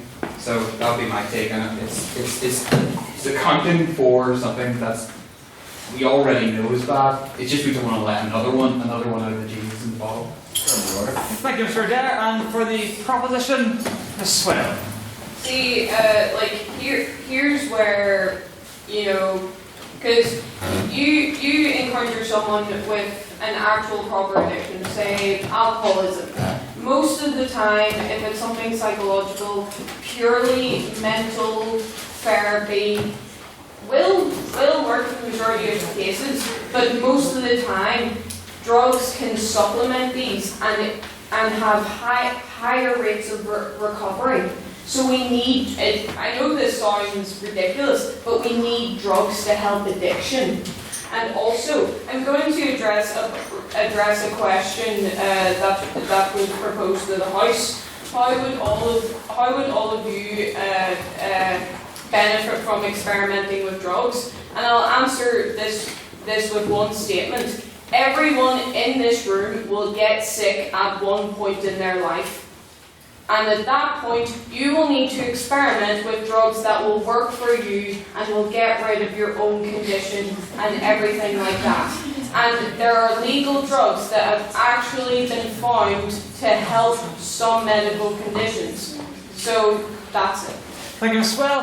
Are there any questions abstaining on the motion? Abstaining. Yes, good stuff. So this to both sides? Yes. So to both sides, not accept that this debate would probably be more effective if we focused on one drug, when the effects of drugs as a collective and the connotations as you've been talking about are so vast and so varying in how they, if you were to experiment with heroin, is completely different to experimenting with alcohol. So it's Mr. Kilkenny, is it? Yeah. Yes, Mr. Kilkenny. I'll ask the opposition to respond this time. Mr. Doherty. Leo. Yes, I do agree with you that it's entirely possible that this may have been a better debate had it been focused on certain drugs. I'd say probably even if it was just this house would experiment with illegal drugs, maybe it would have been better, because I think the issue of speaking about medical drugs, say, especially the idea of experimenting, is that, say if you get a cold and you're told to have a Lemsip and you need to take some Cavonia, you need to do it every night, and I'm going to have to go and do one, that's not experimentation, that's you doing what you already know works, which is not experimenting, that's just natural human life, I guess. So I think that there is an issue with the idea of experimenting with any drug because it implies that you can experiment whenever, when experimentation is a very sort of specific time point in time. That didn't work. Thank you, Mr. Hardy. And to respond to the proposition, Mr. McSparrow? So can I just clarify before I give my answer here? You're saying that certain drugs are worse to experiment with than others, so alcohol would be not as bad to experiment with instead of cocaine? I'm just saying that drugs as a collective, they have complete different effects. Well, yeah, you know, I cannot deny that coffee has caffeine in it, which is a drug, and obviously the effects of caffeine, unless you've got like an underlying heart condition or something, are probably not going to be as bad as the effects of cocaine. However, what I would say this is that the point of the argument we're trying to make here is that if you are free to take one substance like alcohol, which can do detrimental harm. In fact, we see proof in the news nearly every other day how it can do detrimental harm with car crashes and fights. Then why is it that another drug like marijuana should be illegal? Just it doesn't add up. Thank you, Mr. McSparrow. Just a quick point to everyone, just and this is not a criticism of your practice. Whenever, if you ever find yourself speaking and you find yourself specifically pointed towards one side of the audience, you really need to project, otherwise the other half won't be able to hear you. But no issue really there. I think I would like to get questions unless someone is really enthusiastic. Nah, point of order. Point of order? Should everyone better be a real point of order? Should everyone not address the president whenever speaking? Is that another thing? It is a thing, but it's really hard to enforce. So we'll do it, but then On that point, yeah. Actually, you can still speak. You're just not deemed to be specifically speaking before the House, which incidentally meant there used to be a loophole where if you didn't address the president, you could swear as much as you wanted. And as far as anyone is concerned, that loophole is closed. That's it. This is the time of the evening when you rummage for your membership cards, so please get those out. We will shortly be moving to a vote on speakerability. But just to quickly remind the House before then, if you do not yet have a membership card, have you paid yet? That's fair. If you did speak to me beforehand, so I'll allow you to vote. But yes, if you do not yet have a membership card, you can speak to me at the end of the debate, and you can, if you've already paid your card, you can get your card. Keep order, just let me say a few more things. The motion next week is this House would support the Israeli government after the turnout this evening. I believe we will be attempting to book the Great Hall. Keep an eye out on Facebook, and we'll email it as well if we get it. It's a bit short notice, so we may not, but we will try to get the Great Hall. All places for that are filled. We have taken one reserved speaker. Mr. Roger, which side did you reserve yourself to speak on? Opposition. So if anybody would like to reserve a space on the front, I'm only going to give out one, so if whoever gets me first, we will take your name, and if anyone drops out, or on the very off chance we decide to expand it to a 4v4, we'll let you know. But in the meantime, if anybody wants to put their name down as a reserve for next week, speak to me. The week after that, there's still plenty of spaces. The motion is this House believes there's no place. Allies have no place in safe spaces. In queer spaces, apologies, yes. So allies have no place in queer spaces. The motion and the debate itself is being held in conjunction with the QUB LGBT plus society. So yes, please do speak to myself or Mr. Bryson if you're interested in speaking to that. And a final reminder that next Wednesday, so we will not be meeting again before this happens, next Wednesday is the big pub quiz in Ada Gowan. Please do try and get a few teams together, as again, if it's a success, not only will it benefit them immensely, but it will also benefit us when the Society Awards come around. Yes? What day is it? It is Wednesday, next Wednesday the 24th. Doors open 7:30. Kick off at 8. There'll be prizes first, second, third. 3 points in team camp 5. And you want us to win? Oh, of course. Go for the kill and start off. So yes, please try and get the teams together. Anyway, it is now time to move to a vote on speakerability. I remind you, this is not your personal opinion on how you feel in the motion. It's which side you believe spoke best this evening. So, if you believe that the proposition opposition spoke best this evening, please raise your hand and your membership card and say aye! Aye. Keep them up, keep them up, keep them up. I count. Are you not a member, good sir? Yeah, I want to sign up. I'm sorry, sir. You'll be able to go from next week.